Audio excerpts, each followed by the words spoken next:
मेरे साथ जुड़े क्योंकि मैं अपने आप को चुनौती देता हूँ कि मैं सबसे आरामदायक सोने की कहानियाँ बनाऊं जो बच्चों को आज रात शांत होने और सपनों की दुनिया में जाने में मदद करेंगी।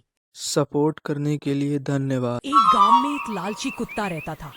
वह गांव में घूम घूम कर खाने की तलाश करता था। वह इतना लालची था कि उसे जितना भी खाने के लिए मिलता था उसे कम ही लगता था। गांव के दूसरे कुत्तों के साथ पहले उसकी अच्छी दोस्ती थी, लेकिन उसकी इस आदत की वजह से सभी उससे दूर रहने लगे। लेकिन उसे कोई फर्क नहीं पड़ा।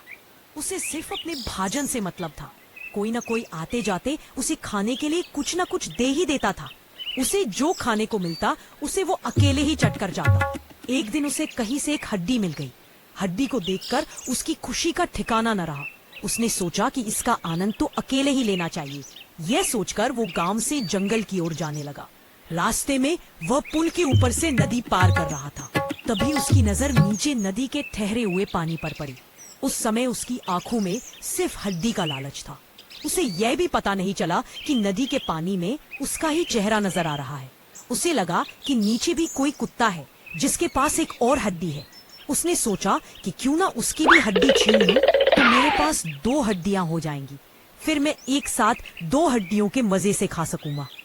ऐसा सोचकर वह जैसे ही पानी में कूदा, उसके मुंह से हड्डी सीधे नदी में जा गई। मुंह से छूटकर हड्डी के पानी में गिरते ही कुत्ते को होश आया और उसे अपने किए पर पछतावा हुआ।